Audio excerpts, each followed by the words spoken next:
คู่มือแหละทุกคนเอ้ย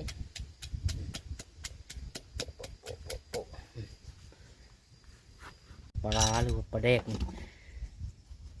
เด็กเด็กตูมนี่ไข่เอามาแล้วก็สอดสามหลังคาเฮือนทุ่งใส่ไป2 โซน 3 โซนเลยมันเป็นกระไดลิตรอยู่ในฮอดลอยที่ต้มไปในฤดูฝน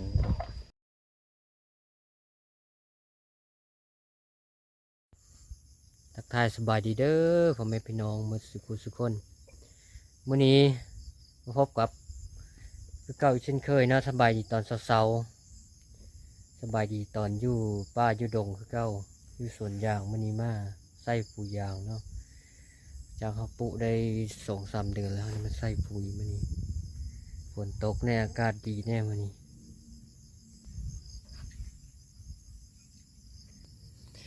ขึ้นมาเอาปุ๋ยอยู่เตียงเนี่ยอะไรเสียงวันนี้ปุ๋ยนี่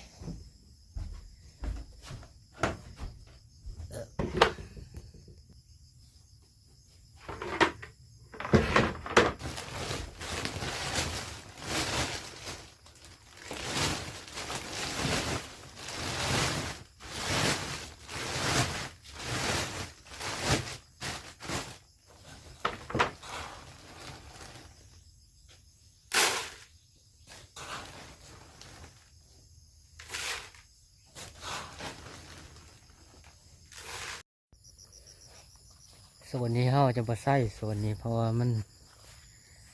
นยางปุได้ปีป่ายแล้ว2 ปีแล้วเราจะไปใส่ส่วนที่ว่าเขากำลังปุ2 เดือน 6วันยานี่เนาะ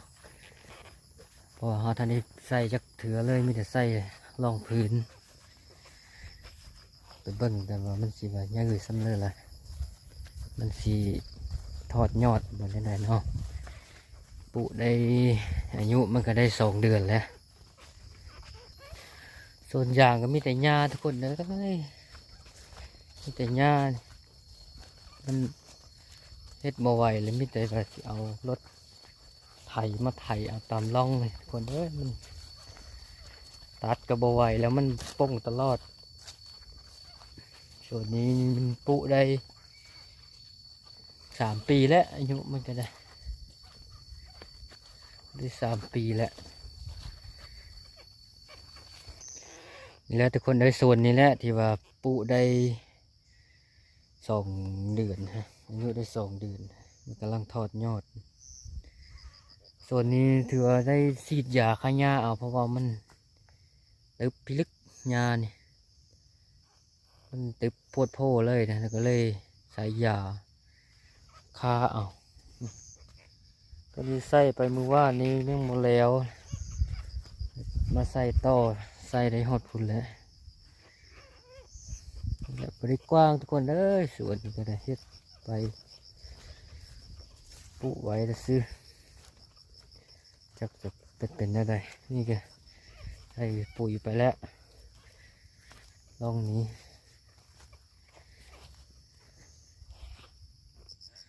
ส่วนวิธีใส่ปุ๋ยกับเฮากันมีแต่คุดใส่คือเขาเจ้าเคยใส่เลยว่าคือเคยปลูกมาเลยก็ใส่ออมเงามันใส่ออมต้นเพราะว่าเฮาสิไปใส่ไก่หากมันไหลมันสินอกปุ๋ยเนาะแต่เฮาใส่ตามมาตรฐานเอาใส่มื้อนี้ก็ฮอดครึ่งหนึงแหละใส่มื้อนี้ฮอดดีแล้วแต่ผู้ละติดกกยางใหญ่พุ่นแหละแต่แกฮอดนี้ยังจะผุนบ่ได้ไกลปานใดแล้วมันบ่ได้กว้างปานใดทุกคนได้ส่วนยางเฮ็ดตามงบมีดินก็บ่กว้างแน่ดินห้อมเฮ็ดตามงบประมาณ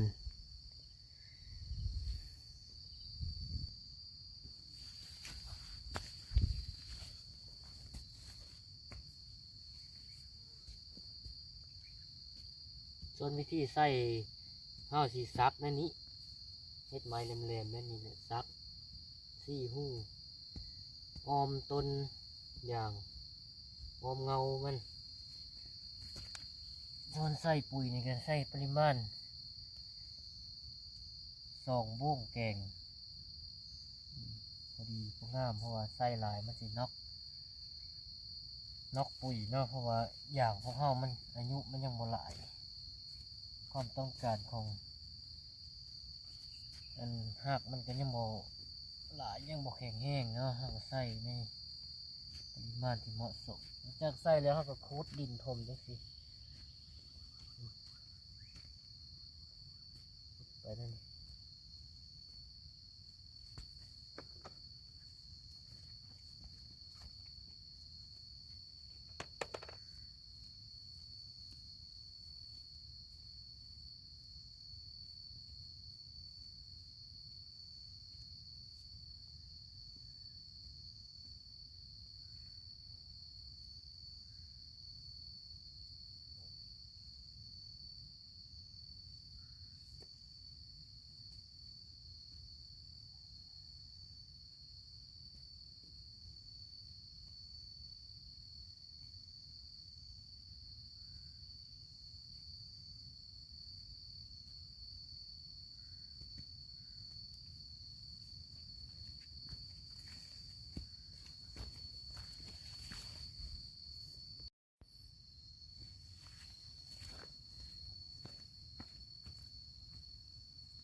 หลังจากเขาใส่ปุ๋ยยางมาได้เพิ่งเติบน้องมาเขาเจอของดีแล้วทุกคนเจอของดีแล้ว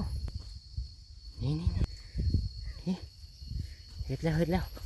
จุ๊บเอาจุ๊บจักแม่นเพิ่นเจออย่างจุ๊บเอาจุ๊บสงสัยน่าจะเป็นงูคนจะเป็นงูอีหยังจุ๊บไปใส่เลย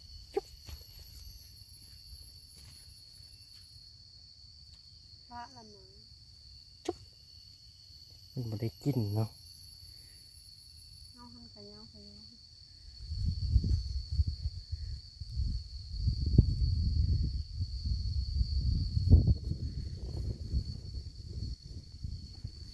สรุปแล้วบทท่านอีหยังหมาของห้ากับบกเก่งไม่ได้กินนะมันเข้าหูเข้าอย่างแล้วมันไปเลยงูก็เป็นงูอย่างเรางูด่าแห่ทุกคนเลยคิดว่าหนุ่มซะดอกแต่โมเมนว่าสิได้ปีกตอนเทียงตอนง่ายบ่นี่โมเมนซ้ำอ้าวทุกคนเด้อเมื่อยใส่ได้หลายเติบแล้วทุกคนเลยใกล้สิแล้วแหละหอดพุ่นเลยได้พูนเลยนี่กับบ่ได้ยากทุกคนเลยต้นยางยังน้อยเขาใส่บ่ได้หลายมันละไวแน่ยากเริ่มขึ้นอีกแล้วส่วนเบากันตากันเลยคนเอ้ยสีดยาใส่ให้จนได้สายยาทุกคนเอ้ยมันเอามาไหวเนาะมันยาตัวนี้ยาใบใหญ่หรือว่ายาข่อยอ้วนมันเอื้อนบ่คือกันแต่ละบ้านทุกคนเด้อบางบ้านก็เอื้อนนิดหนึ่งบางบ้านเอื้อนสำหรับบ้านเบากันตาและเอื้อนว่ายาข่อยอ้วนอันนี้ทุกคนนี่ยาแบบนี้บ้านพี่น้องได้ซะเอื้อนยันใดนอกคอมเมนต์มาบอกกันเด้อทุกคนเด้อก็ทุกคนเลยแล้วกับบ่หลายอย่างน้อยนึงยังบ่หลายทุกคนเถียงแล้วบัดนี้เถียงแล้วตะเวนเถียงแล้วพักเถียงแล้วบัด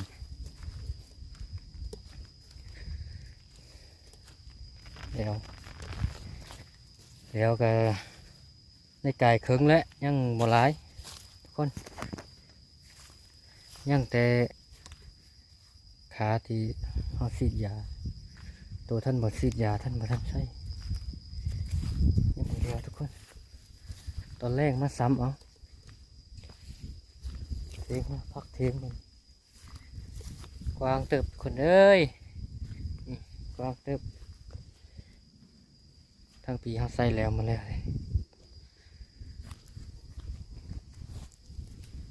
ฝนตกใส่ต้นยางก็กำลัง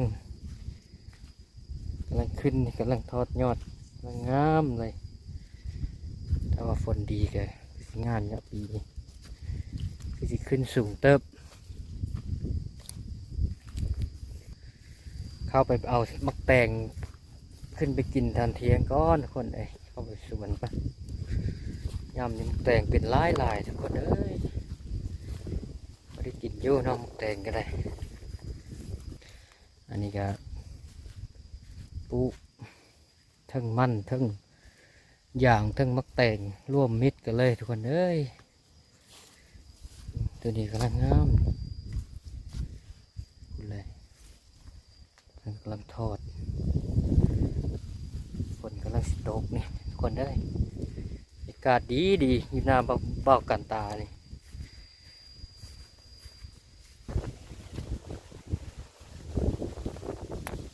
แต่นี่ตะเคือคนเอ้ยเป็นเนากินบ่ท่านกินบ่นั่นแหละนี่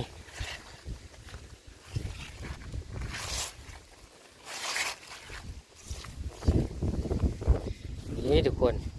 เอาปิดไว้นี่หน่วยแดงๆเลยนี่แดงหอมหวานแล้วได้นี่นะหอมหวานแล้วแหละแตงหอมแตงหวานคือมันเป็นดอก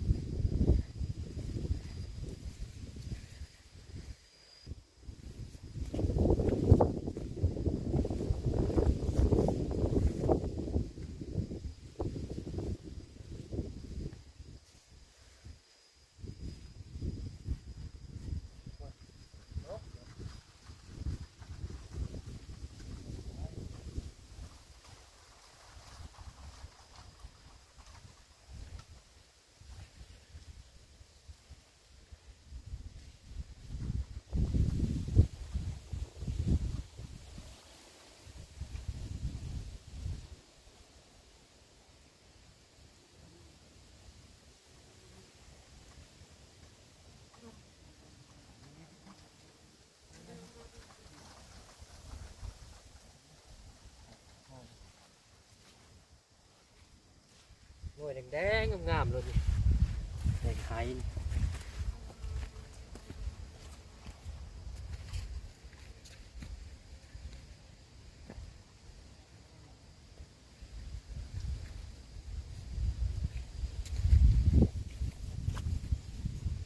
ี่ทุกคนเต็มกระต้าเลยนี่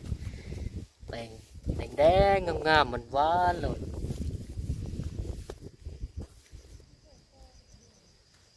ทุกคนเลยส่วนแตง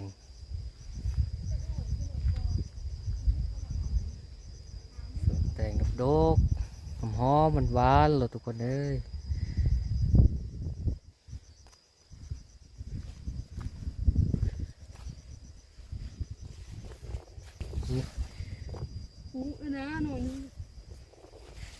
ทุกคนเบิ้งคือมักแตงส่วนเบ้ากันตานี่ขนาดทุกคนเลยนี่ตะคือมากมันก็เป็นอยู่ได้เลยนี่โอ้คือมักแตงจีนนี่ทุกคนเอ้ยเป็นดอกนี่มันสับปะหลังส่วนเบ้ากันตาก็เป็นมะยมมะเยี่ยมทุกคนเอ้ยมันมักแตงทับแล้วมักแตงกันถมแล้วมันระเบออกกันนะเดี๋ยวเอาขึ้นไปกิน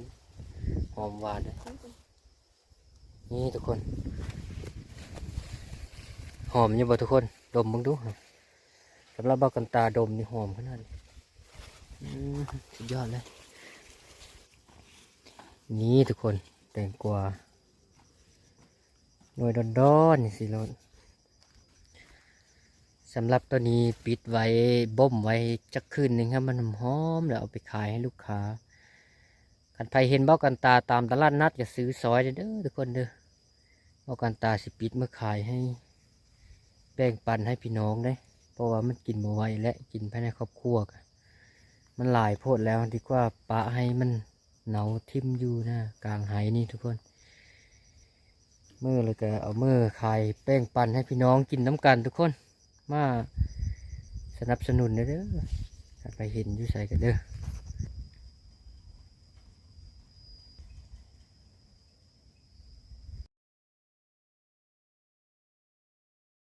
ทุกคนเบิ่งเนี่ยแต่งส่วนเบ้ากันตานี่น้อยๆใหญ่ๆหอมมันหวานแซ่บทุกคนฮ้อนมันนี้แดดแล้วมันนี้ฝนบ่ได้ตกแล้วจากตกมาได้7-8 วันเนาะขึ้นมากินน้ำก่อนฮ้อนดื่มน้ำก่อนมันเย็น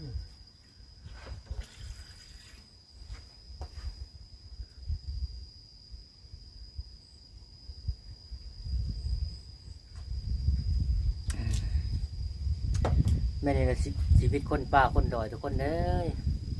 อยู่ตามป่าตามดงอยู่ตามป่าตามเขาอยู่ตามป่าตามดอยอยู่ตามโฮตามโซนนั่นนี่แหละมื้อนี้สิมาเฮ็ดเมนูส้มตำหรือว่าตำบังหุ่งบ้านเฮานี่นะกินตอนเที่ยงแซ่บๆเลยนี่ทุกคนนี่มักแตงจีนนี่หอมหวานแซ่บเลยนุ่มปากละลายในปาก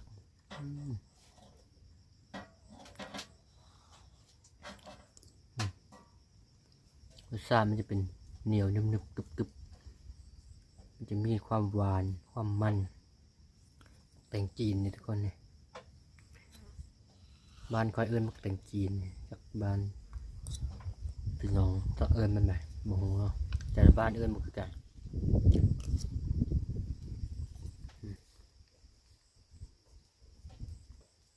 จะหอมละมุนละลายในปากทุกคนเอาไปเฮ็ดหวานเฮ็ดกะทินี่ถือว่าเป็นเมนูหวานที่ว่ายอดฮิตเลยทุกคนเมนูหวานของว่างแบบแซ่บเลย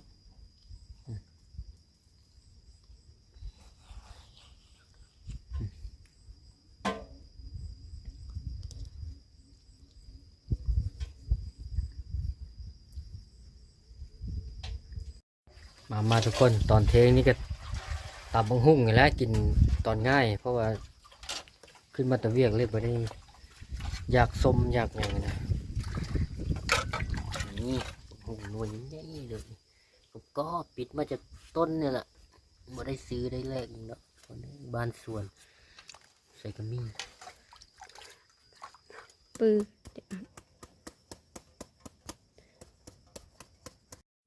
นี่แหละสวนมักเพกเฮากันมักพิษเฮากันเลยส่วนพริกเฮาก็บ่ได้เอาอยู่ใช่ไหมเอาอยู่ในโซนตัวนี้นี่ทุกคนงามเลยนี่ปิดกินอยู่นี่เป็นอยู่นี่บ่ได้ไปซื้อไผ่คนเอ้ยนี่ปิดอยู่นี่เลยนี่เป็ดเพชรตัวใดนี่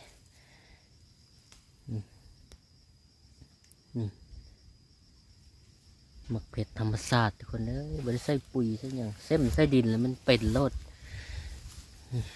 หัวก็บ่ได้เฮ็ดเพราะดินดอนพวกเฮาอยู่นี่มันอยู่ในป่าในสวนที่ว่าห่างไกลซอกลีเขตผู้ดอยบอกง่ายๆซะผู้ใดมักวิธีชีวิตแบบนี้ก็ลองมาลิ้นมาส้มบังเด้อทุกคนเด้อเขตผู้สังแห่พี่แหละเขตผู้สังแห่ตีนผู้สังแห่บรรยากาศดีๆเลยนะแต่ว่าฤดูนี้มันมายากแน่มันทางยากทุกคนมันเป็นฤดูฝนมันจะลำบากแน่คันผู้ใดมักแบบประจนภัยเนี่ยเดินทางแบบประจนภัยเนี่ยมาได้ทุกคนบ่ได้ตีว่ามันยากมีแต่ความลำบากสอนให้เราเข้มแข็งนะ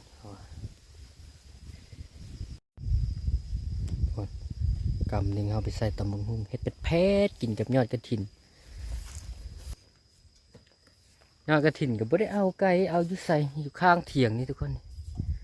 ข้างสวนข้างเถียงนี่เลยนี่ไก่นี่โดกระถินอ่อนกรอบเลยมะละกอนี่กรอบเลยทุกคนมาลงเครื่องตำพริกเลยทุกคนนี่ใส่พริกเอาพริกหล่อกองสั่นเลยทุกคน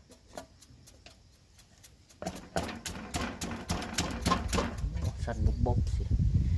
ตำอยู่หลุมนะทุกคนกองสั่นโทษไม่ได้เป็นการเป็นงานสั่นบุบ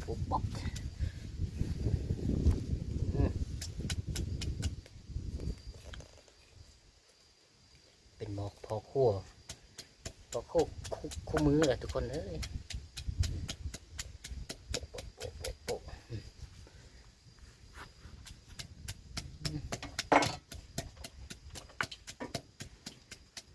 แพทเลยทุกคนกินทรงวะเลยเมนูส้มปากเมนูยอดฮิตของประเทศลาวเฮานะทุกคนคือตำบักหุ่งไทยพี่น้องไทยพี่น้องไทยฟังไทยเกินตำมะละกอ ตำมะละกอได้ทั้งคนเวลาเฮาบ่มีมะละกอมีแต่บักหุ่งทุกคน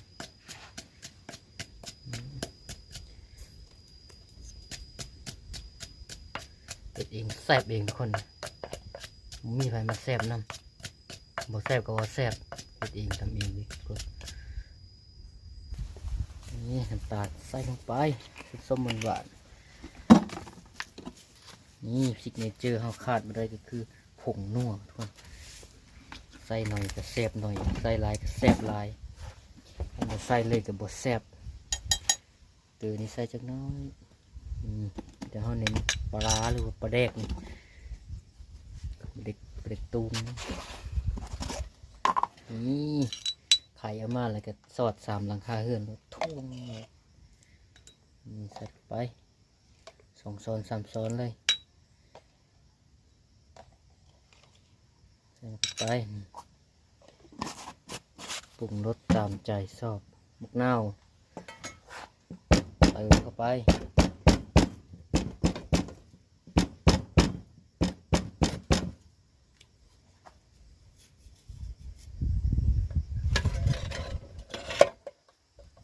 บีบเข้าไป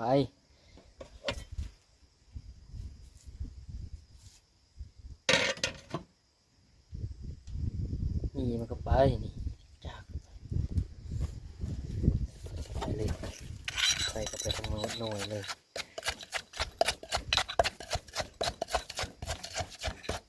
คกกับคกสู้ชีวิตขนาดทุกคนเลยอยู่ตามดงตามดอนนี่แหละเทียบผู้ดอย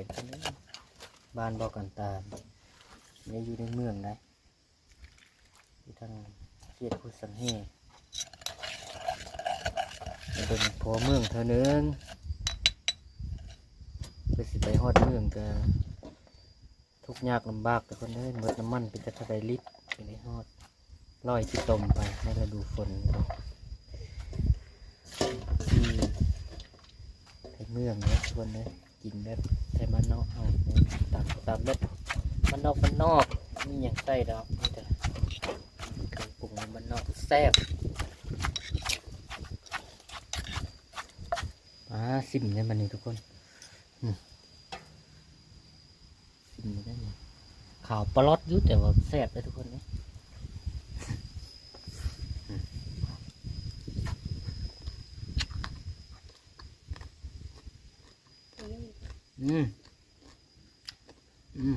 ชมเปรี้ยวๆแซ่บ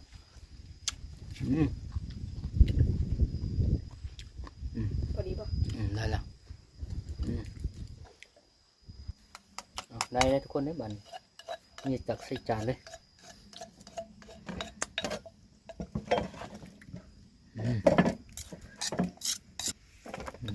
ข่าวปลาลดได้ทุกคนเลยแต่มันแซ่บนั่นแหละมันมีสีอย่างได้ทุกคนข่าวปลาลด เนี่ยเขาเอายอดกันถิ่นกับเขาบ่ได้เอาอยู่ใส่ได้ขึ้นมาเอาในเถียงด้วยได้นี่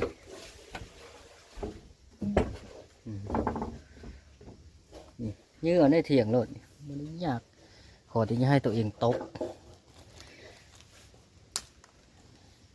นี่ทำนี้กับพ่อทุกคนมันแก้กระเทือนได้โนมเอาทุกคนนี่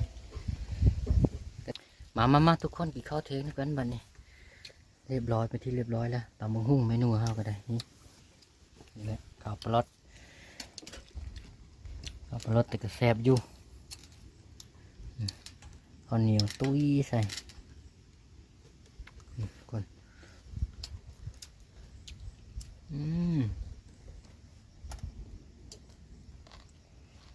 จับ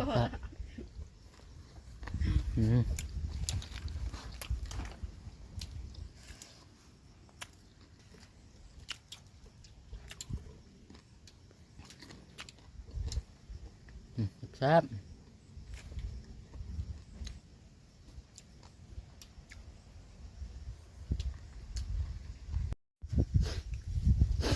ทุกคน